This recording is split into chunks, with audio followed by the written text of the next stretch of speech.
Hey gamers, it's G from the corner, and what an interesting morning, right? I wake up, I get ready for the day, and then I check my phone and I see that Nintendo has announced an alarm clock.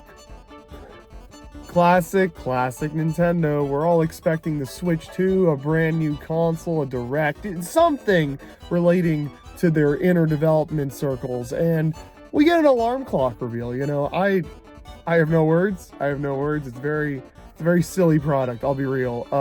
Part of me wanted to grab it, but it's $139. Basically, it's just an alarm clock with a motion detection sensor and a few little features built into it. You can play music from Zelda or Mario Odyssey or Ring Fit, just like a handful of first-party games. It's okay. It sounds like a cool, like, little thing, but obviously everybody sees this and is like, dude, we haven't had any big Nintendo news since, like, I guess the partner showcase, and even then that wasn't first party, so really, aside from Zelda marketing, nothing crazy since the June Direct. And now you just drop this on us? Like, what? And we're expecting Switch 2. We're expecting that soon. I know I had my videos back in September, and we thought September, and then September came and went. We didn't hear anything. Sorry if I got anybody excited over that. But I had reasons to believe then that was going to happen, and I could easily get sucked into the speculation now and say the exact same thing. But honestly, I don't really want to. Not that I don't want to, but I don't want to be let down. I'm not going to, like, sit here and be like, 1,000,000,000% the Switch 2 is getting revealed in the next 3 weeks or something, or it's not getting revealed at all this year. I'm just going to say, let's sit down and see what happens.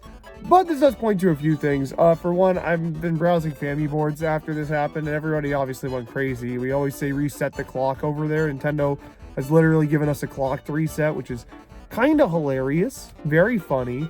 But the thing with all of this is that, I don't know, where am I going with this? The thing is, like, does this impact the Switch 2 reveal? This is a big piece of Nintendo news. Obviously, I don't think it's happening today or even this week anymore. I mean, we're already on Wednesday, so like Thursday, Friday. And I also think next week is just 100% out of the question. They have a first-party game launching, and I don't understand how stupid of a marketing team you'd have to be like, oh yeah, we're going to do our console reveal the same week as one of our 3 game releases for the holidays instead of one of the, like, 8 or 9 other weeks. Like, huh? That doesn't make sense to me. Right now, if I had to guess, if it's still happening now, it's happening or like the week after Jamboree or the week 2 week. One of those 2 weeks it would have to be happening. The week following that, those 2 weeks, Mario and Luigi comes out and they have an investor meeting. And I think at that point, that's like the part when you would need to kind of say something to your investors. It's the 6-month mark. And, you know, not 6 months ago, but like, well, actually, yeah, 6 months ago at that point, they had said, hey, Switch 2 is going to be announced this year. And, you know, we're in November, and it's like, okay, are you not going to say something? I don't think they go to that meeting with just Donkey Kong, and I guess the full launch of this alarm clock. The alarm clock launches on, like, it's out now, which is weird. You can order it right now, and I think they already have stock at the Nintendo store in New York and the ones in Japan. Like, they're all selling it, and you can order it online, but you need a Nintendo Switch Online membership. It's so weird. I really don't know what to say to this thing, honestly. It's just the more I think about it, the weirder it is. I will not be buying again. It's like way overpriced. It is $130 Canadian. I am not spending that much money on this thing. I'm sorry. It's going to only get more expensive. You know, it's not one of those, oh, I'll wait till it's on clearance. It's not going to be on. I mean, maybe it'll be on clearance. You never know. Maybe one day I'll walk into, where are they even going to sell this thing? Are they just going to sell this thing? Like they said, it's coming to major retailers. So, like, I mean, I don't know, like most places I would think would carry alarm clocks probably also carry Nintendo games, so I'm guessing it'll just go with the Nintendo games. This is such a weird thing. This is one of those, Nintendo is going back to their toy maker routes. Look how gimmicky and weird it is, but it's not really that, because it's still very, like, clearly tied into Nintendo IP. Like, it's not like they're just releasing an alarm clock with a camera sensor. No, they're releasing an alarm clock that features your favorite evergreen Nintendo Switch games that have all been out for at least, like, well, most of those games are like 5 to 6, 7 years old. I think Splatoon 3 is there. That's like the newest one. There's gonna be updates. The thing is, post-launch support for like Animal Crossing and Mario Kart. This is weird. this thing is really weird. You know, honestly, part of me is like, they should have announced this after the Switch 2 reveal, and then been like, no, guys, forget the Switch 2.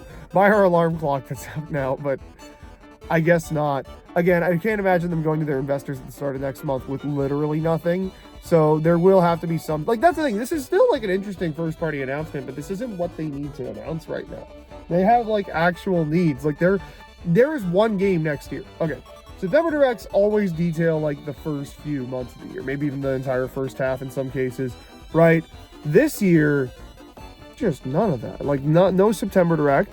But we already had a game dated for January in the June Direct. And that, again, just says to me, that already, again, this is just going back to old shit. Why didn't they do a September Direct? Why were the partner showcase and Indie Worlds, like, squished together? That I'll never know the answer to, because they did nothing in September, and this could have been the week of that, the week after that. I don't know why everything is happening the way it is right now. This is very weird situation for Nintendo, but whatever. They will announce the Switch 2 when they announce it. I don't think, again, they have to have some stuff for the first bit of the year, and that meeting is coming up very soon. So I really don't think that this is that's it, Nintendo is not announcing Switch 2 this year. Pack your bags. It's January 2025 time. No, I don't think that's the case at all. Again, like, if they had games lined up, if they had an avenue there where they could announce some games, like, okay, I think the absolute worst case scenario, like, genuinely, like, could they announce in January from April? They could, like, if they go guns blazing in January with a big showcase and then just release the thing in April, they could do that, honestly. Like, the Switch 1, if you remember, had like a nearly 3-month gap between that initial reveal and the January 2017 presentation. They could just not have that this time and go straight into it, like, have a big reveal for the console when they're ready to reveal it. But I don't know, maybe they'll still be weird about it. They always like being weird about this stuff. I'm not sure, honestly. It's a very weird announcement, weird morning. I woke up to this, and now I am going to go to the gym. I'm parked outside of the gym. I'm gonna get the gains, dude, for the Switch 2. Yeah, I don't know, maybe it'll get announced soon, maybe not. Keep yourselves cornered for more about, not the alarm clock, I'm not buying that, so you're not going to hear more about that, but probably other Nintendo things. Maybe there will be some big news to cover in the next week or two. I'll see you guys for that later.